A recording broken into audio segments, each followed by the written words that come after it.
Unless you're under pressure, you have no power at all. You're going to have to hand roll these cars. What I'm doing now is I'm just draining the water out, making room in the boiler for making steam. Every time you shut the car down, you shut all the valves, all the throttle, everything has to be shut off. And if you don't have any leaks, she'll thermal siphon itself full for the next day when you want to take off for another run. I'm going to start heating up the forks and start heating up everything. Most everybody uses these nowadays. This is the original way. It was hooked up to the Prestolite tank to make the flame for heating up the forks.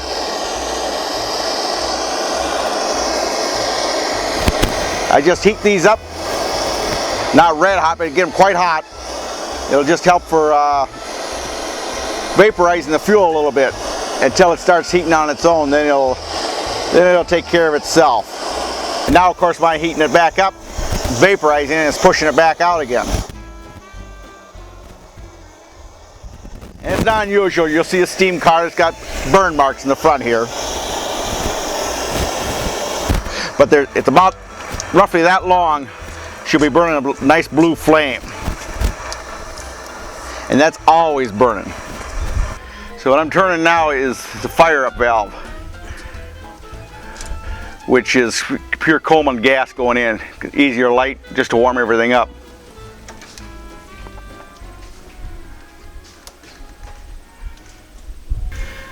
Here, I'll explain the gauges here. This is the Coleman pilot light pressure gauge.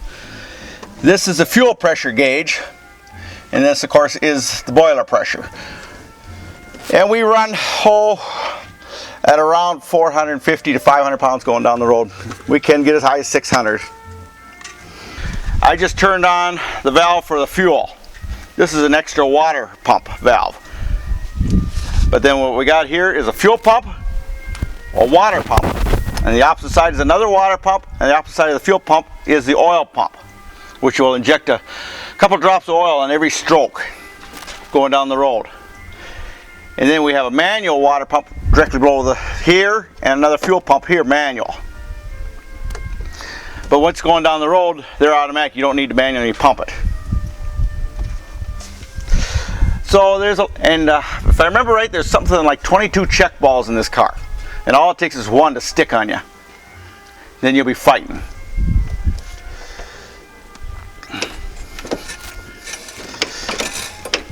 So what I'm doing now is starting to pump up fuel pressure, which is this one right here, which is slowly climbing. One is pumped up with air to maybe even half of the next one. So when you're hand pumping it, you're actually just pumping fuel in there, and the air will keep the pressure on it. This copper tank here is actually the fuel tank.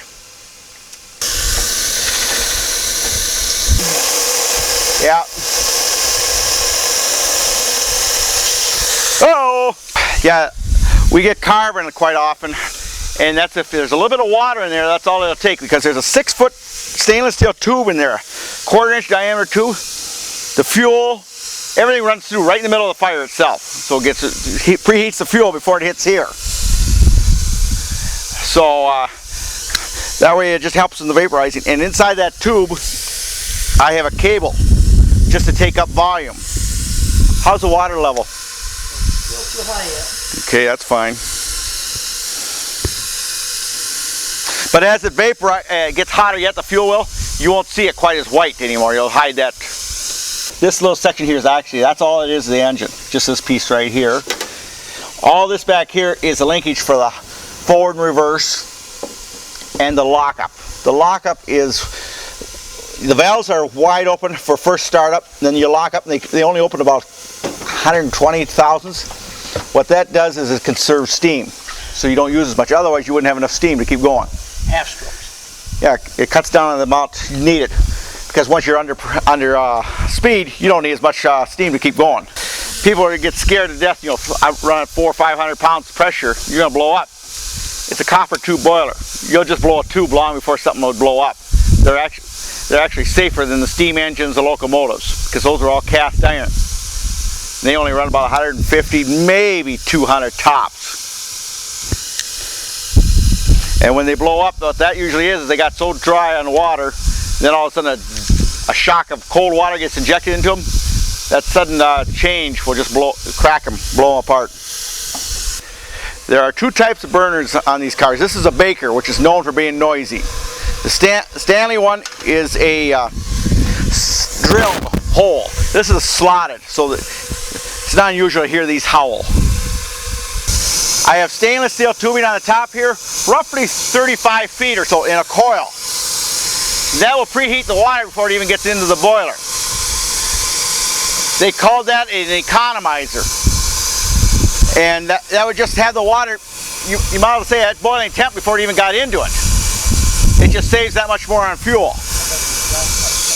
And then on the exhaust muffler on the side, you can't really see it because it's all enclosed. Hold it a second. I'll open this. There is another 25 or so feet of copper tubing inside here. You can't see it. It's inside here. There's a muffler where the engine exhaust right here comes up, blows in through the muffler and back out. But I have around 40 feet of copper tubing there wrapped around the muffler just to take the heat. Because it's about 300-degree heat, steam heat coming out of that exhaust. Just to heat the water, because it goes through that first, then it'll hit that economizer up there, get it that much hotter yet, just to save on the fuel. Right now the car would move on its own real slow, it's sluggish. You know, until it gets up to the higher pressure.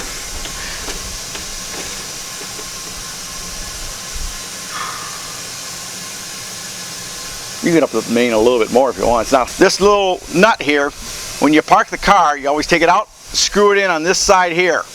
Otherwise, kids can walk along, or even an adult, not knowing, move this lever up, the car will take off. It'll start rolling. Because you don't hear nothing. You know, there's nothing running, and they won't realize it, and if they move that lever, that's the throttle. The car will start rolling off on its own. At about 450 pounds of steam pressure. She's coming up pretty good now. Once you hit to about 300, 350, she'll start climbing fast. And it holds roughly 30 gallons of water in it. That gives us about 30 miles. You take it easy. It depends on how you drive it. Drive it hard, you'll go through more water. They say roughly a gallon per mile, maybe a gallon and a half. On a condensing car, you'll go a lot farther. You'll double it at least. This is a non-condensing, so it does not recirculate the water. It's gone. Hear that? It shut off on its own at 600 pounds. So the boiler automatically will shut down at around 550, but there's a little carryover. It'll bring it up to maybe 600 pounds steam pressure. So now it'll automatically start coming back on once we get going and start using steam. Ready to jump in the car? Go ahead, it's full. Okay, here's one other thing on these cars. On the earlier ones, you do not latch the hood down, ever.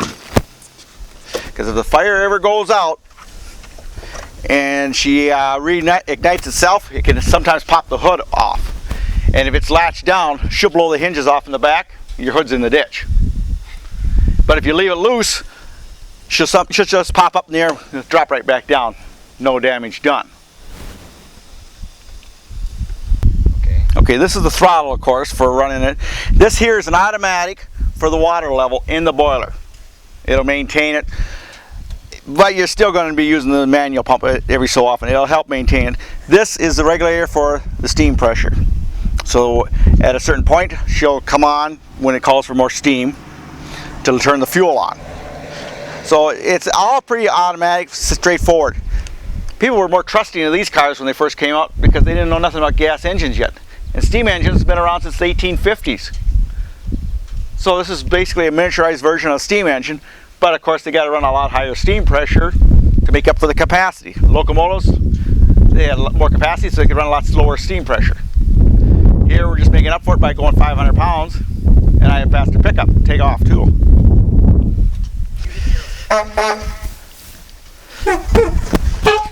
Then Mark will hit the next horn.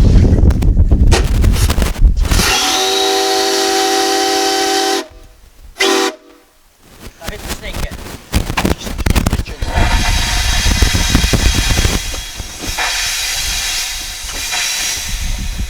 do have to be a little careful with that one.